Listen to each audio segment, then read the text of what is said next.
بسم اللہ الرحمن الرحیم۔ حضور اکرم صلی اللہ علیہ وآلہ وسلم کا آخری خطبہ۔ یہ 10 ہجری کا زمانہ ہے۔ نور اسلام کی کرنیں عرب کے کونے کونے میں پھیل چکی ہیں۔ عرب کے تمام قبائل اسلام قبول کر چکے ہیں۔ اگر کوئی قبیلہ مکمل طور پر مسلمان نہیں بھی ہوا تو اس میں چند افراد ایسے ضرور ہیں جنہوں نے اسلام قبول کر لیا تھا۔ البتہ یہودیوں، عیسائیوں اور آتش پرستوں کی مختصر آبادیاں کہیں کہیں اپنے مذہب پر قائم تھیں، لیکن وہ اسلامی حکومت کی بالادستی کو تسلیم کرتی تھیں۔ اس لیے اب یہ وہ موقع آ گیا تھا کہ لوگوں کو ایک جگہ جمع کر کے اسلامی تعلیمات کا خلاصہ ان کے سامنے رکھ دیا جائے۔ اس کے علاوہ صدیوں کے بعد یہ پہلا موقع تھا کہ جب حج مکمل اسلامی طریقے سے اور اپنے صحیح وقت پر ادا ہونا تھا۔ لوگوں کو حج کے آداب اور احکام کی تعلیم دینا اور ان کی تربیت کرنا ضروری تھا۔ چنانچہ حضور اکرم صلی اللہ علیہ وآلہ وسلم نے خود حج پر تشریف لے جانے کا فیصلہ فرمایا۔ ذیقعد 10 ہجری کے آخری ایام میں مدینہ کے لوگوں نے ایک پکارنے والے کی پکار سنی، اور وہ پکار یہ تھی کہ لوگوں، اللہ کے نبی صلی اللہ علیہ وآلہ وسلم اس سال حج کے لیے تشریف لے جائیں گے۔ اس پکار نے لوگوں کے دلوں میں ہلچل مچا دی۔ حضور اکرم صلی اللہ علیہ وآلہ وسلم کے اس ارادے کی اطلاع عرب کے دوسرے قبائل تک بھی پہنچا دی گئی۔ یہ اعلان سنتے ہی حضور اکرم صلی اللہ علیہ وآلہ وسلم کے ساتھیوں نے روانگی کی تیاری شروع کر دی۔ ہر شخص کی خواہش تھی کہ وہ اس مبارک سفر میں حضور صلی اللہ علیہ وآلہ وسلم کا ساتھی بنے۔ عرب کے دوسرے قبائل سے بھی دن رات لوگ سفر حج میں شمولیت کی غرض سے مدینہ منورہ پہنچنے شروع ہوئے۔ اس طرح انسانوں کا ایک جمع غفیر جمع ہو گیا۔ چنانچہ 26 ذیقعد 10 ہجری کو جب حضور اکرم صلی اللہ علیہ وآلہ وسلم مدینہ منورہ سے حج کے لیے روانہ ہوئے تو 1 لاکھ سے زیادہ افراد آپ صلی اللہ علیہ وآلہ وسلم کے ہمراہ تھے۔ فضا میں ہر طرف لبیک اللہم لبیک کی صدائیں گونج رہی تھیں، اور صدیوں کے بعد یہ پہلا موقع تھا کہ حج خالص سنت ابراہیمی کے مطابق ادا کیا جانا تھا۔ آپ صلی اللہ علیہ وآلہ وسلم راستے میں ہر مرحلے پر لوگوں کو مناسک حج کی تعلیمات دیتے ہوئے مکہ کی طرف بڑھ رہے تھے۔ مکہ مکرمہ پہنچ کر آپ نے مناسک حج ادا فرمائے۔ ذوالحلیفہ کے مقام پر پہنچ کر آپ صلی اللہ علیہ وآلہ وسلم نے احرام باندھا اور پھر مکہ مکرمہ کی جانب روانہ ہوئے۔ اس موقع پر آپ صلی اللہ علیہ وآلہ وسلم نے حج کا جو طریقہ اختیار کیا وہ گویا حج کے قوانین بن گئے، اور اس وقت سے لے کر آج تک حج اسی طریقے کے مطابق ہوتا آ رہا ہے، اور اس میں کوئی تبدیلی نہیں ہوئی۔ حج کے دوران آپ صلی اللہ علیہ وآلہ وسلم نے عرفات کے مقام پر ایک اہم خطبہ دیا۔ یہ خطبہ اپنے اختصار اور جامعیت کے اعتبار سے اسلامی تعلیمات کا نچوڑ ہے۔ اس میں تمام اہم مذہبی، معاشرتی اور معاشی قوانین سادہ الفاظ میں بیان کر دیے گئے ہیں۔ حقیقت میں یہ خطبہ انسانی حقوق کا منشور ہے۔ ذیل میں اس خطبے کے اہم نکات بیان کیے جاتے ہیں۔ نبی کریم صلی اللہ علیہ وآلہ وسلم نے ارشاد فرمایا، لوگوں، میری بات غور سے سنو۔ ہو سکتا ہے کہ اس سال کے بعد اس جگہ دوبارہ تم سے ملاقات نہ ہو سکے۔ تم میں سے ہر ایک کا خون، مال اور عزت ایک دوسرے پر اسی طرح حرام ہے جس طرح اس شہر، اس مہینے اور اس جگہ کی حرمت ہے۔ یہاں تک کہ تم اپنے رب سے جا ملو۔ جس شخص کے پاس کوئی امانت ہو وہ اس شخص کو لوٹا دے جس نے اس کے پاس امانت رکھوائی ہو۔ جاہلیت کا سود ختم کیا جاتا ہے، اور سب سے پہلے سود جس سے میں اس حکم کا آغاز کرتا ہوں وہ میرے چچا عباس بن عبد المطلب کا سود ہے۔ دور جاہلیت کے قتل اور خون ریزی کے تمام جھگڑے آج سے ختم کیے جاتے ہیں، اور سب سے پہلا خون جسے ہم معاف کرتے ہیں وہ عمرو بن ربیعہ کا خون ہے۔ کعبہ کی خدمت اور حجاج کو پانی پلانے کے اعزاز کے سوا دور جاہلیت کے تمام اعزازات اور رسوم آج سے ختم کی جاتی ہیں۔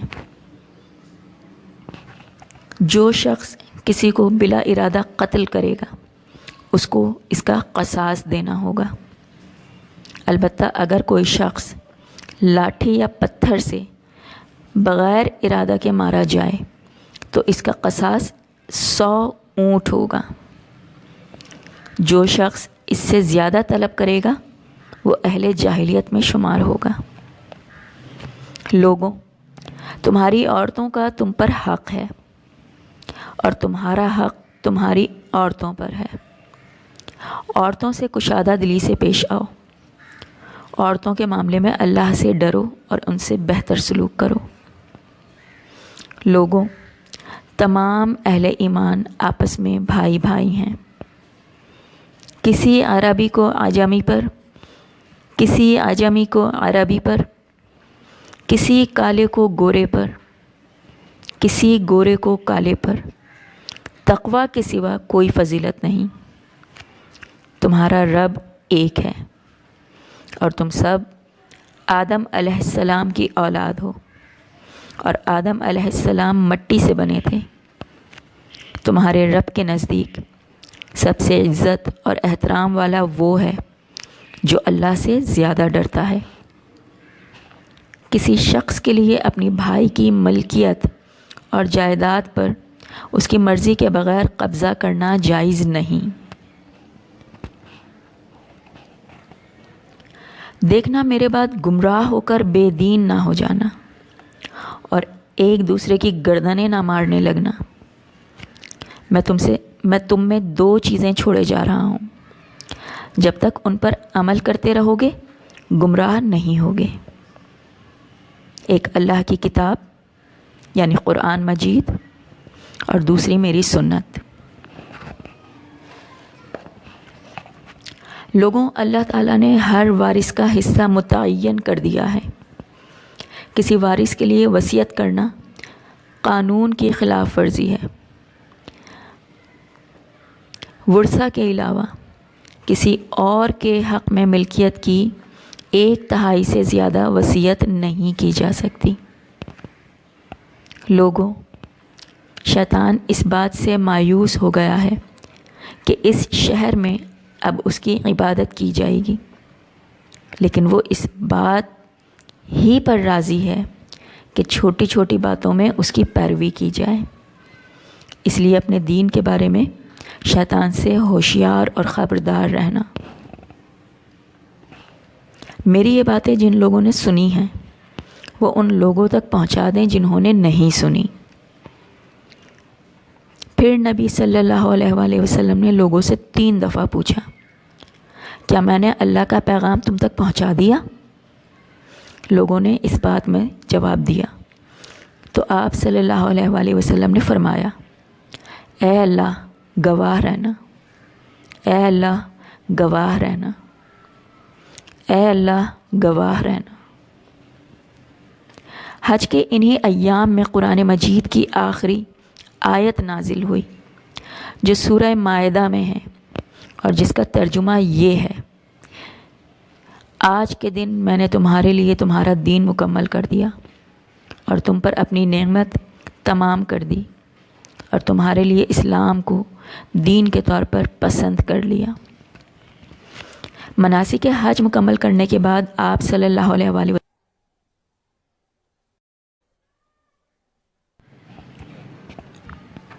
عزیز طلباء و طالبات، ابھی میں نے آپ کے لیے حضور اکرم صلی اللہ علیہ وآلہ وسلم کا آخری خطبہ اس سبق کی بلند خوانی کی. یہ آپ کی کتاب کا دوسرا سبق ہے. اب ہم پیراگراف کے حساب سے اس سبق کو آپ کے لیے وضاحت کریں گے. پہلا پیراگراف جو یہ 10 ہجری کا زمانہ ہے، یہاں سے شروع ہو کر تشریف لے جانے کا فیصلہ فرمایا یہاں تک ہے. اس کے بارے میں آپ کو کچھ اہم نکات بتائے جائیں گے.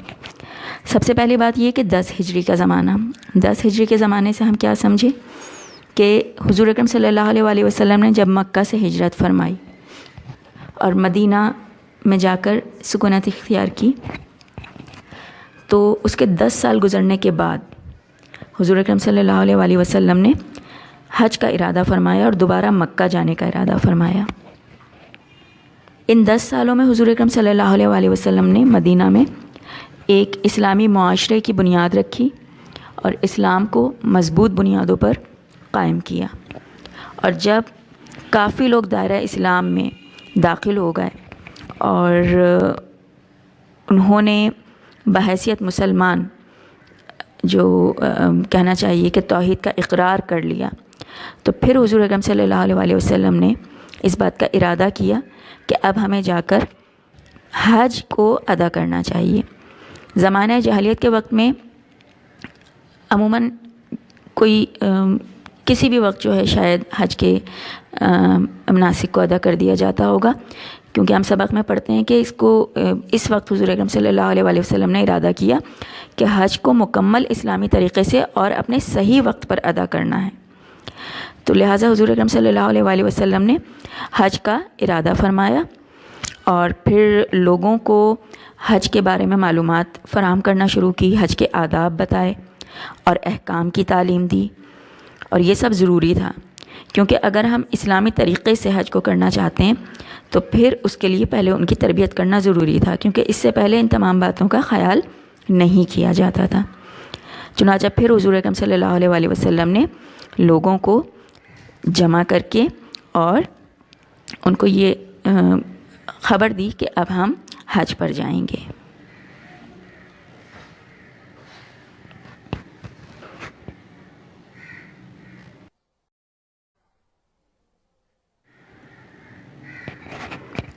اب ہم دوسرے پیراگراف کی طرف آتے ہیں جو صفحہ نمبر 5 پر ہی ہے، اور یہ پیراگراف ذی قعدہ 10 ہجری کے آخری ایام میں مدینہ کے لوگوں نے، یہاں سے شروع ہو کر اگلے صفحے پر اس میں کوئی تبدیلی نہیں ہوئی یہاں تک ہے. تو اب ہم اس پیراگراف میں دیکھتے ہیں کہ پھر ایک منادی کروائی گئی کہ کسی نے یہ منادی کی کہ حضور اکرم صلی اللہ علیہ وآلہ وسلم اس سال حج پر تشریف لے کر جائیں گے.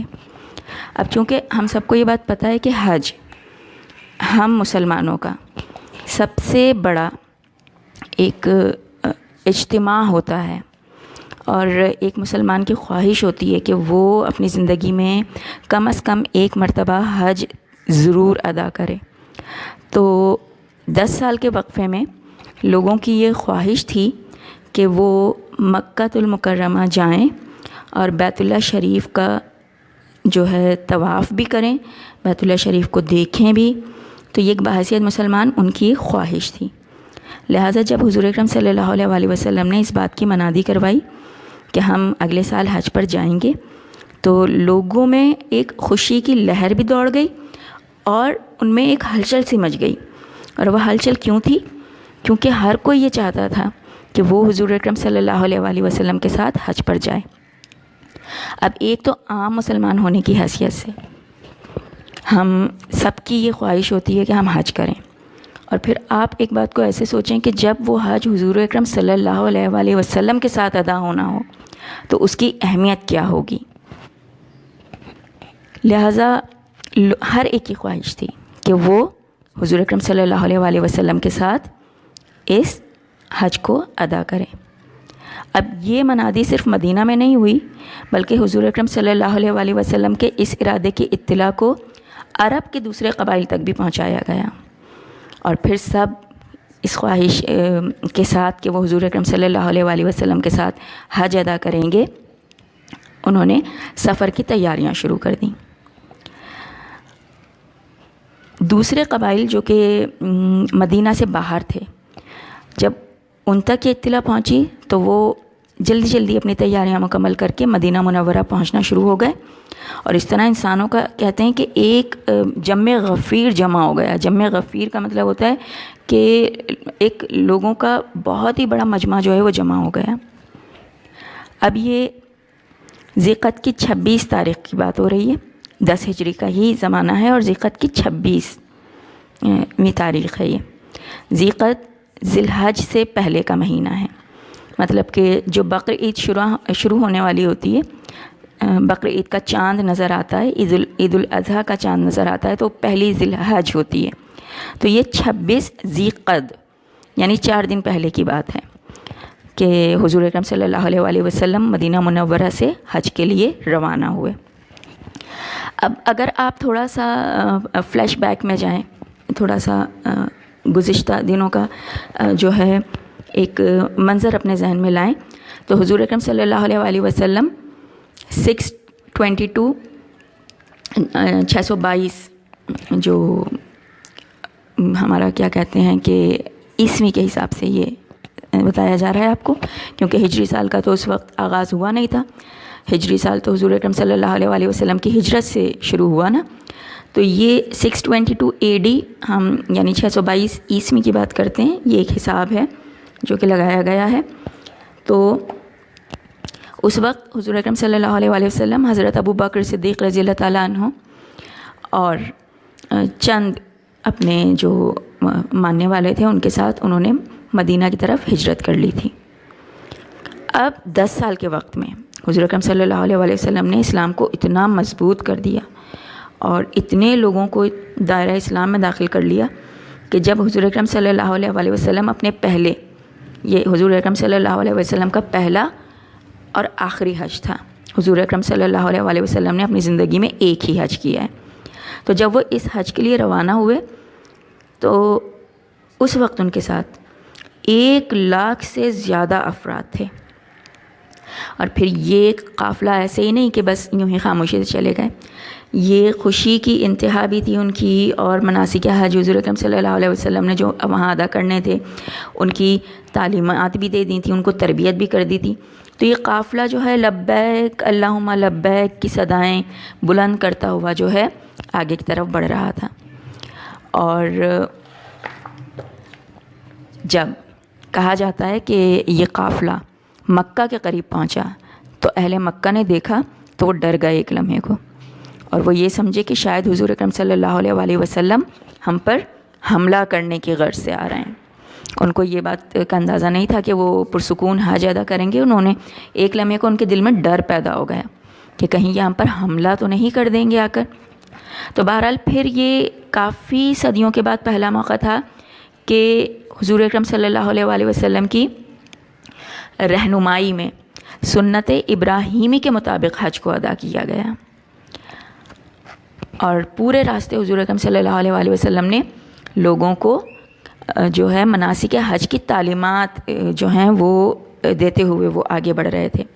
اور آپ کو اگر علم میں ہو تو ہم ابھی بھی اس طریقے پر عمل کرتے ہیں نا کہ جب ہم حج کے لیے جاتے ہیں تو ہمیں مسلسل راستے بھر تعلیمات دی جاتی ہیں، ہماری تربیت کی جاتی ہے کہ حج کس طرح سے کیا جائے گا اور وہاں جا کر ہمیں کیا کچھ کرنا ہے۔ لہٰذا پھر اس طرح سے ایک قافلہ مدینہ سے نکل کر مکہ کی طرف پہنچا، اور مکہ مکرمہ پہنچ کر پھر آپ صلی اللہ علیہ وسلم اور ان 1 لاکھ لوگوں نے مناسک حج ادا فرمائے۔ اب ایک مقام ہے جس کو ذوالحلیفہ کہا جاتا ہے، یہاں پہنچ کر آپ صلی اللہ علیہ وسلم نے احرام باندھا اور پھر مکہ مکرمہ کی جانب روانہ ہوئے۔ اب آپ دیکھیں کہ ہم اس سنت کو بھی پورا کرتے ہیں، اور جب حج کے لیے روانہ ہوتے ہیں تو اپنے گھروں سے احرام باندھ کر نہیں نکلتے، بلکہ ذوالحلیفہ کے مقام پر پہنچ کر ہم جو ہیں احرام باندھتے ہیں۔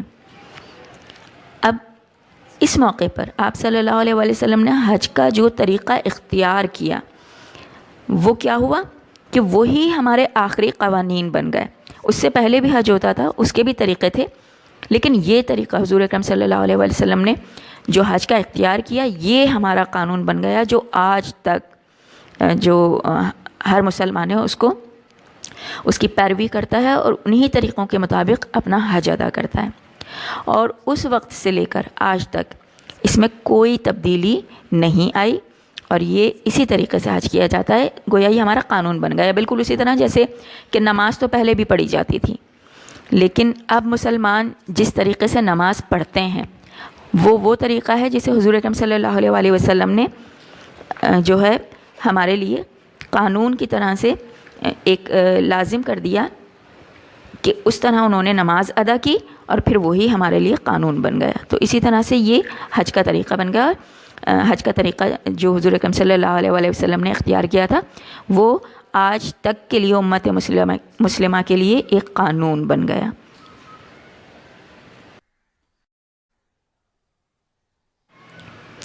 اب ہم تیسرے پیراگراف کی طرف بڑھتے ہیں، اور اس تیسرے پیراگراف کو میں چوتھے پیراگراف کے ساتھ جو ہے وہ، بلکہ میں چوتھا نہیں، میں اس کو کنٹینیو کروں گی، اور جہاں تک یہ تعلیمات کا تذکرہ ہے، اسلام کی جو بھی تعلیمات دی گئیں، میں شاید ان سب کو اسی پیراگراف میں شامل کر کے بیان کر دوں گی۔ اب حضور اکرم صلی اللہ علیہ وآلہ وسلم حج کے دوران میں عرفات کے مقام پر تمام لوگوں کو جمع کر انہوں نے ایک اہم خطبہ بھی دیا تھا۔ جیسے جمعے کے دن جب ہم نماز پڑھنے کے لیے ہمارے گھر سے حضرات جاتے ہیں مسجد میں، تو ایک خطبہ ہوا کرتا ہے، بالکل اسی طرح حج کا بھی ایک خطبہ ہوتا ہے، اور حضور اکرم صلی اللہ علیہ وآلہ وسلم نے وہ خطبہ کہاں دیا؟ وہ عرفات کے مقام پر دیا۔ اب یہ خطبہ جو ہے، چونکہ یہ حضور اکرم صلی اللہ علیہ وآلہ وسلم کا آخری حج تھا، پہلا اور آخری حج تھا، تو حضور اکرم صلی اللہ علیہ وآلہ وسلم نے تمام تعلیمات جو انہوں نے اپنی 63 سال کی زندگی میں پوری دنیا کو دیں، ان کو ایک طرح سے مختصراً بیان کرنا تھا، یا ان کا خلاصہ کرنا تھا۔ جیسے کہ جب آپ کو کلاس میں کوئی سبق پڑھایا جاتا ہے تو آخر میں اس کو ریکیپ کیا جاتا ہے۔ ریکیپ کرنے کا مطلب یہ ہے کہ اس کا اعادہ کیا جاتا ہے، آپ سے کچھ سوال پوچھے جاتے ہیں۔ بالکل اسی طریقے سے حضور اکرم صلی اللہ علیہ وآلہ وسلم نے اپنی تمام تعلیمات کا یہاں پر خلاصہ کرنا تھا، اور تمام اہم نکات انسان کی زندگی کے لیے جو ہیں وہ بتانا تھے۔ ٹھیک ہے، اب یہ جو یہاں پر اہم نکات ڈسکس کیے گئے، وہ تمام کے تمام ہمارے مذہبی مسائل سے بھی تعلق رکھتے تھے، معاشرتی یعنی ہماری سوسائٹی کے بارے سے بھی تعلق رکھتے تھے، اور معاشی قوانین یعنی کہ ہمارا جو ایک طرح سے اکنامک یا ہمارے جو کاروباری مسائل ہوتے ہیں ان سے بھی تعلق رکھتے تھے۔ تو اس طرح سے ہم کہتے ہیں کہ یہ ایک مکمل خطبہ جو ہے حضور اکرم صلی اللہ علیہ وآلہ وسلم نے یہاں پر دیا، اور اپنی تمام تعلیمات کو مکمل کر دیا۔ اب نبی اکرم صلی اللہ علیہ وآلہ وسلم نے جو کچھ اس خطبے میں بیان کیا، تو وہ سب ابھی ہم نے جو ریڈنگ ہم کر رہے تھے اس میں آپ کو بتایا گیا۔ ٹھیک ہے، اب آپ اس کو ایک دفعہ دوبارہ پڑھیں گے جب، تو آپ کو اس کا اندازہ ہو جائے گا۔ میں یہاں پر اہم نکات اس کے بیان کروں گی کہ حضور اکرم صلی اللہ علیہ وآلہ وسلم نے سب سے پہلی جو اہم بات کہی وہ یہ تھی کہ سب سے پہلے تو لوگوں کو یہ یاد دہانی کروائی کہ ہو سکتا ہے کہ ہماری ملاقات دوبارہ نہ ہو سکے، کیونکہ حضور اکرم صلی اللہ علیہ وآلہ وسلم کو خود اندازہ تھا کہ وہ جو کام دنیا میں لے کر آئے تھے، ان کے ذمے جو بھی کام تھا وہ اس کو پورا کر چکے ہیں، تو اب ان کا کام چونکہ مکمل ہو گیا ہے، تو لہٰذا اب یہ ان کا رب سے ملاقات کا وقت ہوگا، وصال کا وقت ہوگا۔ تو انہوں نے سب سے پہلے یہی بات کی کہ ہو سکتا ہے ہم دوبارہ نہ مل سکیں، اور انہوں نے سب سے پہلا جو قانون لوگوں کو بتایا وہ یہ تھا کہ ہر ایک کا خون، مال اور عزت ایک دوسرے پر حرام کر دی، یعنی کہ ایک مسلمان نہ دوسرے مسلمان کا خون بہا سکتا ہے، یعنی قتل نہیں کر سکتا، نہ ہی اس کا مال ہڑپ کر سکتا ہے، یعنی کہ نہ ہی اس کے مال پر ناجائز قبضہ کر سکتا ہے، نہ ہی چھین سکتا ہے، اور نہ ہی اس کے عزت پر ہاتھ ڈال سکتا ہے، نہ ہی اس کی عزت پر کوئی الفاظ جو ہے وہ برے الفاظ بیان کر سکتا ہے۔ تو حضور اکرم صلی اللہ علیہ وآلہ وسلم نے کہا کہ جو ایسا کرے گا تو مطلب کہ وہ ایک حرام کام کرے گا، لہٰذا ہر ایک کا خون مال اور عزت یہ دوسرے مسلمان کے لیے اتنی ہی اہم اور حرمت والی ہے جتنی حرمت والی یہ جگہ ہے۔ کون سی جگہ؟ مکہ میں موجود تھے اور اللہ کے گھر میں موجود تھے، ٹھیک ہے۔ اور پھر وہ مہینہ جو زمانہ جاہلیت سے 4 مہینے مقدس مانے جاتے تھے، ان میں سے ایک مہینہ تھا ذی الحج کا، تو اسی طرح سے ان 4 مہینوں میں، جن میں ایک ذی الحج کا بھی مہینہ تھا، کوئی بھی قتل و غارت گری اور یہ سارے کام حرام سمجھے جاتے تھے۔ تو اسی طرح سے یہ مثال دے کر حضور اکرم صلی اللہ علیہ وسلم نے بتا دی، اور پھر کہا کہ خون، مال اور عزت ایک دوسرے پر حرام ہے۔ کب تک؟ جب تک کہ کسی کو موت نہ آ جائے، یعنی پوری زندگی۔ پھر دوسری جو حضور اکرم صلی اللہ علیہ وسلم نے ایک اہم بات بتائی، تعلیم دی، وہ امانت کے بارے میں تھی کہ حضور اکرم صلی اللہ علیہ وسلم ہمیں پتہ ہے کہ صادق اور امین کے لقب سے مشہور ہیں، تو امانت دار انسان تھے۔ تو انہوں نے کہا کہ جس شخص کے پاس بھی کسی کی امانت ہے تو اول تو اسے حفاظت سے رکھے، اور پھر حفاظت سے کب تک رکھے گا؟ جب تک کہ اس کو لوٹانے کا وقت نہ آ جائے، اور پھر اس شخص کو لوٹانا لازمی ہے جس نے وہ امانت رکھوائی ہے، اس امانت میں خیانت نہیں کرنی ہے۔ تیسری بات جو حضور اکرم صلی اللہ علیہ وسلم نے تعلیم جو دی اور جو بتائی، وہ سود کو ختم کر دیا۔ سود کو نہ صرف ختم کر دیا بلکہ اس دن کے بعد سے سود کو حرام قرار دے دیا۔ اور سب سے پہلا سود جو کہنا چاہیے کہ ختم کیا، وہ اپنے ہی چچا عباس بن عبد المطلب کا سود تھا، اس کو ختم کر دیا۔ اس کے بعد دورہ جاہلیت میں یہ ہوتا تھا کہ چھوٹی چھوٹی باتوں پر جنگیں شروع ہو جاتی تھیں، قتل و غارت گری شروع ہو جاتی تھی۔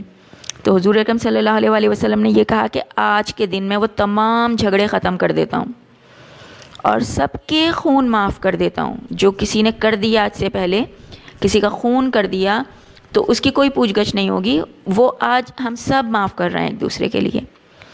اور پھر یہی نہیں کہ سب سے پہلا خون بھی کس کا معاف کیا؟ عمرو بن ربیعہ کا خون معاف کیا۔ اس کے بعد حضور اکرم صلی اللہ علیہ وسلم نے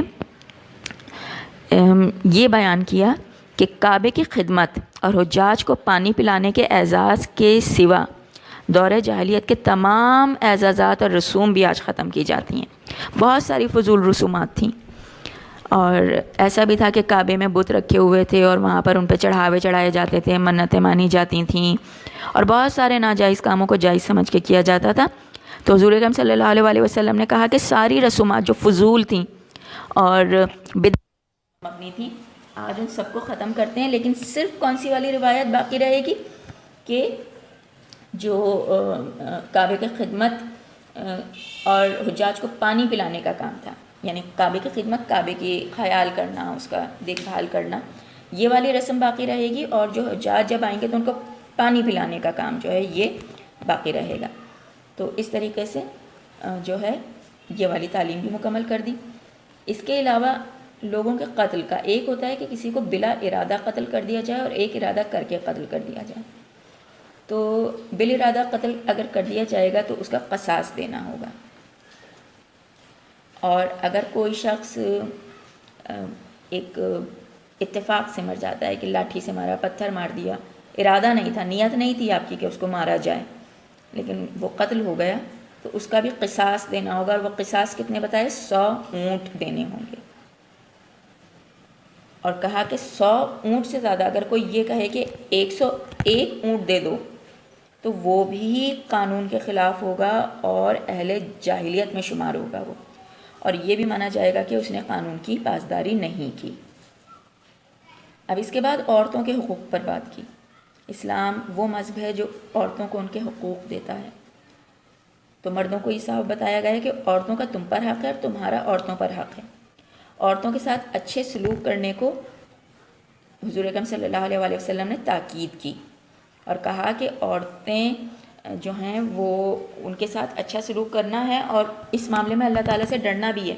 یہ نہیں کہ ان کے ساتھ بہت ہی برا سلوک کیا جائے جیسے جانوروں کے ساتھ کیا جاتا ہے، یا ان کو جو ہے آپ ایک غلاموں سے بھی بدتر سلوک کریں، یہ سب نہیں کرنا ہے، بلکہ ان کے ساتھ حسن سلوک سے پیش آنا ہے، ان کے ساتھ اچھا سلوک کرنا ہے۔ اسی کے بعد یہ بتایا گیا ہے کہ تمام اہل ایمان یعنی جتنے بھی مسلمان ہو گئے ہیں لوگ وہ آپس میں بھائی بھائی ہیں، کوئی عربی کسی اجمی پر اور کوئی اجمی کسی عربی پر فوقیت نہیں رکھتا، کوئی کالا کسی گورے پر اور کوئی گورا کسی کالے پر فضیلت نہیں رکھتا۔ صرف وہ شخص اللہ کی نظر میں اہم ہے جو اللہ سے ڈرتا ہے، جس میں تقویٰ ہے، جو پرہیزگار ہے۔ اور اس کے بعد یہ بھی بتایا کہ ہم سب آدم کی اولاد ہیں، اور یہ یاد رکھنا ہے کہ آدم مٹی سے بنائے گئے تھے، اور اللہ کی نظر میں سب سے عزت اور احترام والا وہی شخص ہے جو اللہ سے ڈرتا ہے۔ اور پھر دوبارہ اس بات کو ریمائنڈ کروایا گیا، دہرایا گیا کہ اپنے بھائی کی ملکیت اور جائیداد پر اس کی مرضی کے بغیر قبضہ کرنا بھی جائز نہیں ہے۔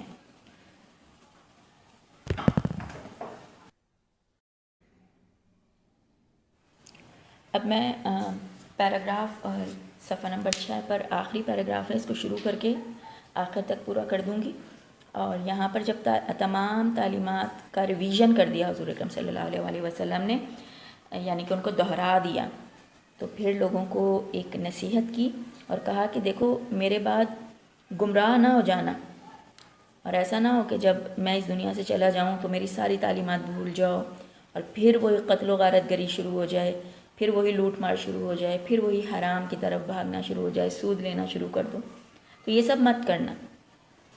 اور اسی کے ساتھ حضور اکرم صلی اللہ علیہ وسلم نے وہاں پر ایک بات بولی کہ میں نہیں ہوں گا تمہارے ساتھ آنے والے وقتوں میں، لیکن تمہاری رہنمائی کے لیے 2 چیزیں تم میں چھوڑ کر جا رہا ہوں، ایک تو اللہ کی کتاب چھوڑ کر جا رہا ہوں قرآن پاک، اور دوسرا میری سنت ہے۔ اور ہمیں پتہ ہے کہ قرآن پاک کی تعلیم اور حضور اکرم صلی اللہ علیہ وسلم کا کہ جو اسوہ حسنہ ہیں، جو ان کے زندگی گزارنے کے طریقے تھے، سنت جس کو ہم کہتے ہیں، وہ سمجھ لیں کہ ایک ہی سکے کے 2 رخ ہیں، ٹھیک ہے؟ جو کچھ قرآن پاک میں وہ حضور اکرم صلی اللہ علیہ وسلم کی حیات طیبہ ہے، اسوہ حسنہ ہے، ان کی سنت ہے، اور حضور اکرم صلی اللہ علیہ وسلم نے تمام عمر کیا کیا؟ جو کچھ قرآن میں موجود تھا اسی کے مطابق عمل کیا۔ تو یہی 2 چیزیں وہ ہماری رہنمائی کے لیے چھوڑ گئے، اور پھر آگے وراثت کے قوانین جو تھے وہ بتائے کہ جو وراثت کے بارے میں ہم دیکھتے ہیں کہ بہت سارے لوگ جو ہیں غلط ملت فیصلے کر دیتے ہیں، تو ہمارے مذہب نے وراثت کا بھی جو ہے وہ قانون ہمیں دیا ہے۔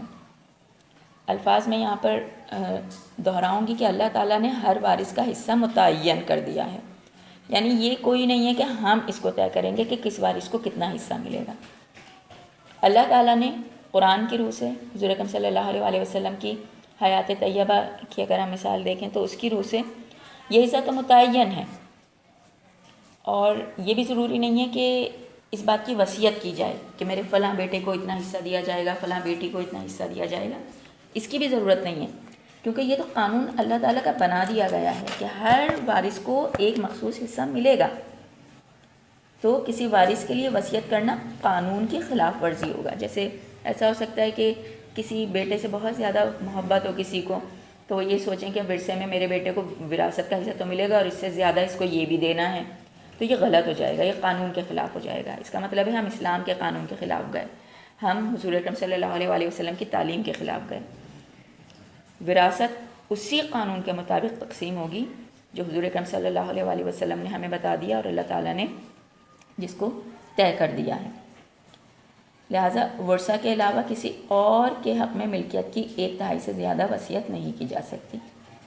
ہاں اگر کسی کو ہم کچھ دینا چاہتے ہیں، کوئی رشتہ دار غریب ہیں، کوئی کچھ ہیں، اور ہم کچھ دینا چاہتے ہیں، تو اس کا بھی حصہ مقرر کر دیا گیا ہے کہ بس اتنے حصے کو ہم وصیت کر سکتے ہیں کہ یہ بھائی فلاں کو دے دیا جائے گا، اور وہ وارث تو نہیں ہے لیکن ضرورت مند ہے اور یا کوئی قرض ہے میرے اوپر یا کچھ ہے ایسا، تو اتنا حصہ اس کو دے دیا جائے گا، اور اس کی بھی لمٹ ہے 1/3 اتنا دیا جا سکتا ہے، اس سے زیادہ کی نہیں کی جا سکتی، باقی ورثہ میں ہی تقسیم ہوگا۔ تو یہ قانون بھی جو تھا اسلام نے یہاں پر اس کی وضاحت کر دی۔ پھر حضور اکرم صلی اللہ علیہ وسلم نے یہاں پر لوگوں کا ایمان پختہ کرنے کے لیے ایک بات کی کہ لوگوں، شیطان تو اس بات سے مایوس ہو گیا ہے کہ اب اس شہر میں اس کی عبادت نہیں کی جائے گی۔ یہ کیوں کہا؟ کیونکہ جب حضور اکرم صلی اللہ علیہ وسلم کی پیدائش کا دور تھا اور جب تک انہوں نے مدینہ ہجرت نہیں کی اس وقت کا دور تھا، تو ہم پڑھ چکے ہیں کہ 360 کے قریب جو بت ہیں وہ خانہ کعبہ میں رکھے ہوئے تھے۔ سب سے بڑا بت حبل کے نام سے جو ہے وہ شاید رکھا ہوا تھا، ہاں میں ٹھیک ہوں، اسی نام سے رکھا ہوا تھا، اور لوگ بتوں کی پوجا کرتے تھے۔ لیکن اب جب حضور اکرم صلی اللہ علیہ وسلم حج کی نیت سے یہاں پر آئے تو اب تو یہ بات طے ہو گئی تھی کہ یہاں پر بتوں کی پوجا تو نہیں ہوگی، اب تو یہاں پر جو حج کا طریقہ ہوتا ہے سنت ابراہیمی کے مطابق اور صحیح وقت پر جو ہے حج ادا کیا جائے گا ہر سال۔ تو حضور اکرم صلی اللہ علیہ وسلم نے کہا کہ شیطان تو مایوس ہو گیا ہے اب اس بات سے کہ یہاں پر اس کی عبادت کی جائے گی، لیکن ابھی بھی وہ جس بات پر اڑا رہے گا وہ کیا ہے کہ وہ تمہارے دماغوں میں وسوسے ڈالے گا، تمہارے دلوں میں برے خیالات ڈالے گا، اور تمہیں چھوٹی چھوٹی سی باتوں پر جو ہے وہ ورغلائے گا۔ تم صحیح کرو گے تو تمہارے دل میں خیال ڈال دے گا کہ نہیں ایسے نہیں، ایسے صحیح ہے، اور اس طرح سے اگر تم اپنے ایمان پر پختہ نہیں ہوگے تو پھر تم اس کی باتوں میں آ جاؤ گے اور اس کی پیروی کرنے لگو گے، لیکن اگر تمہارا ایمان پختہ ہوگا تمہارے دلوں میں تو پھر شیطان تمہارا کچھ نہیں بگاڑ سکتا۔ تو حضور اکرم صلی اللہ علیہ وسلم نے کہا کہ دین کے معاملے میں شیطان سے خبردار اور ہوشیار رہنا۔ اس کے بعد حضور اکرم صلی اللہ علیہ وسلم نے لوگوں کو یہ تاکید کی کہ جو وہاں پر موجود تھے ان سے کہا کہ جو یہاں پر موجود نہیں ہے میری بات اس تک پہنچانی ہے، میری باتوں کو آگے پہنچانا، یہ نہیں کہ سن کر بس چلے گئے بلکہ آگے بیان کرنا ہے۔ اور پھر اس کے بعد حضور اکرم صلی اللہ علیہ وسلم نے گواہی لی۔ جب ہم کوئی کام ہمارے ذمہ ہوتا ہے ہم اسے پورا کرتے ہیں تو پھر ہم بھی کبھی کبھی کسی سے گواہی لے لیتے ہیں کہ تم نے دیکھ لیا نا کہ میں نے فلاں کام اچھے سے پورا کر دیا۔ تو حضور اکرم صلی اللہ علیہ وسلم نے لوگوں سے 3 مرتبہ پوچھا کہ لوگوں، کیا میں نے اللہ کا پیغام تم تک پہنچا دیا ہے؟ کیونکہ یہی حضور اکرم صلی اللہ علیہ وسلم کے ذمہ اللہ تعالیٰ نے کام دیا تھا، اور اسی لیے ان کو دنیا میں مبعوث فرمایا تھا کہ وہ اسلام کا چراغ روشن کریں گے، لوگوں کو توحید کی تعلیم دیں گے، اور اسلام جیسا خوبصورت مذہب جو ہے عالمگیر حیثیت کے ساتھ جو ہے وہ ابھرے گا۔ تو جب حضور اکرم صلی اللہ علیہ وسلم نے یہ سوال کیا لوگوں سے تو لوگوں نے اثبات میں جواب دیا، انہوں نے کہا بالکل آپ نے اللہ کا پیغام ہم تک پہنچا دیا۔ اور پھر آپ صلی اللہ علیہ وسلم نے آسمان کی طرف دیکھا اور کہا اے اللہ گواہ رہنا، اور یہ بات انہوں نے 3 مرتبہ بولی، اور اے اللہ گواہ رہنا کہ میں نے اپنا کام پورا کر دیا ہے۔ اب جب یہاں پر یہ تمام باتیں پوری ہوئیں تو جو آخری ایک آیت تھی وہ حج کے انہی ایام میں نازل ہوئی، قرآن مجید کی آخری آیت۔ اب وہ آخری آیت کہاں پر موجود ہے؟ وہ سورہ مائدہ میں موجود ہے، اور اس کا ترجمہ آپ کے آخری لائنز پر موجود ہے کہ آج کے دن میں نے تمہارے لیے تمہارا دین مکمل کر دیا اور تم پر اپنی نعمت تمام کر دی اور تمہارے لیے اسلام کو دین کے طور پر پسند کر لیا۔ اس کے بعد حضور اکرم صلی اللہ علیہ وسلم نے مناسک حج مکمل کیے، مدینہ منورہ تشریف لے گئے۔ مدینہ منورہ جانے کے بعد 3 ماہ حضور پاک صلی اللہ علیہ وسلم جو ہیں وہ حیات رہے، اور اس کے بعد اپنے خالق حقیقی سے جا ملے۔